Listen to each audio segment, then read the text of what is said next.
ঢাকার গুলশানের এক বিলাসবহুল পেন্ট হাউসে রাত 11টার পর যা ঘটল সেটা কোনো সাধারণ মৃত্যু না। একজন বিখ্যাত ফটোগ্রাফারকে পাওয়া গেল মৃত অবস্থায়। রুমটা ছিল একদম লক, না ছিল কোনো ভাঙা দরজা, না কোনো জোর করে ঢোকার চিহ্ন। পুলিশ বলল হার্ট অ্যাটাক, কিন্তু ডিটেকটিভ আরিয়েন খান জানে এটা শুধু হার্ট অ্যাটাক না, কারণ ঘরের দেয়াল জুড়ে ছিল একটা বিশাল আয়না, আর সেই আয়নাটা দেখাচ্ছিল যা বাস্তবে সেখানে থাকার কথা না। আর মৃত মানুষের মুখে ছিল ভয়, এমন ভয় যা কেউ সহজে মরার আগে পায় না।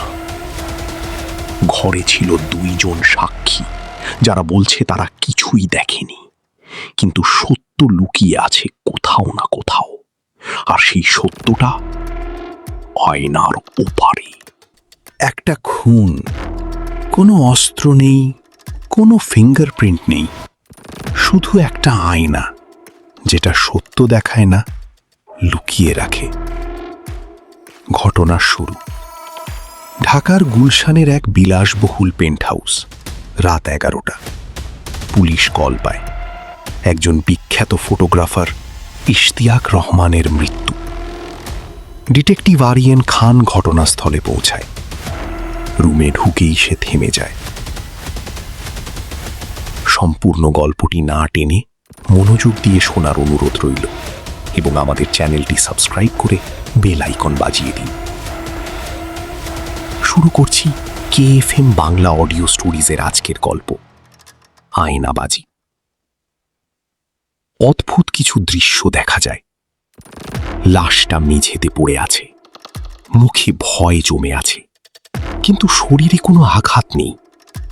আর সবচেয়ে অদ্ভুত, পুরো দেয়াল জুড়ে বড় একটা আয়না, কিন্তু আয়নাটা ভাঙা না, তবুও তাতে অদ্ভুত দাগ। রিপোর্ট আসে হার্ট অ্যাটাক, কিন্তু আরিয়েন বিশ্বাস করে না। সে ধীরে ধীরে বলে, মানুষ এমনভাবে ভয় পায় না যদি না সে কিছু দেখে। নিশ্চয়ই সে এমন কিছু দেখেছে যেটা সে সহ্য করতে পারেনি। বাড়িতে ছিল 2 জন, সহকারী মিলা এবং বন্ধু রিজওয়ান। দুজনই বলল, আমরা কিছুই দেখিনি। মিলার চোখে মারাত্মক ভয়ের ছাপ, সে আয়নার দিকে তাকাতে চায় না। ইশতিয়াকের ক্যামেরার ভেতরে শেষ কয়েকটা ছবি সবই অদ্ভুত কিছু মানুষের ছবি, কিন্তু প্রতিটা ছবিতে পেছনে একটা ছায়া, যেটা আসলে সেখানে ছিল না। মাইন্ড গেম শুরু। আরিয়েন বুঝে এটা সাধারণ খুন না, এটা মনের খেলা। ইশতিয়াক এক্সপেরিমেন্টাল ফটোগ্রাফি করত। সে বিশ্বাস করত ক্যামেরা শুধু ছবি না, মানুষের ভেতরের ভয়ও ধরে। একটা ভিডিও ফাইল পাওয়া যায়। ভিডিওতে আরিয়েন আয়নাটা পরীক্ষা করে। সে দেখে এটা সাধারণ আয়না না, 1 ওয়ে মিরর, মানে এক পাশ থেকে দেখা যায়, অন্য পাশ থেকে না। আয়নার পেছনেই একটা লুকানো রুম, সেখানে chair, camera setup, sound system. Rizwan স্বীকার করে, আমরা মানুষের ভয় নিয়ে এক্সপেরিমেন্ট করছিলাম। তাকে আয়নার সামনে দাঁড় করিয়ে পেছন থেকে ভয়ঙ্কর ইমেজ প্রজেক্ট করতাম। সেই রাতে ইশতিয়াক নিজেই সাবজেক্ট হয়েছিল, কিন্তু রিজওয়ান একটু বেশি করে ফেলে। মৃত্যুর কারণ ছিল ভয়, চরম মানসিক আতঙ্ক, হার্ট ফেল। কিন্তু আরিয়েন থেমে যায়। সে বলে, না, এটা দুর্ঘটনা না। নীলা কাঁদতে কাঁদতে বলে,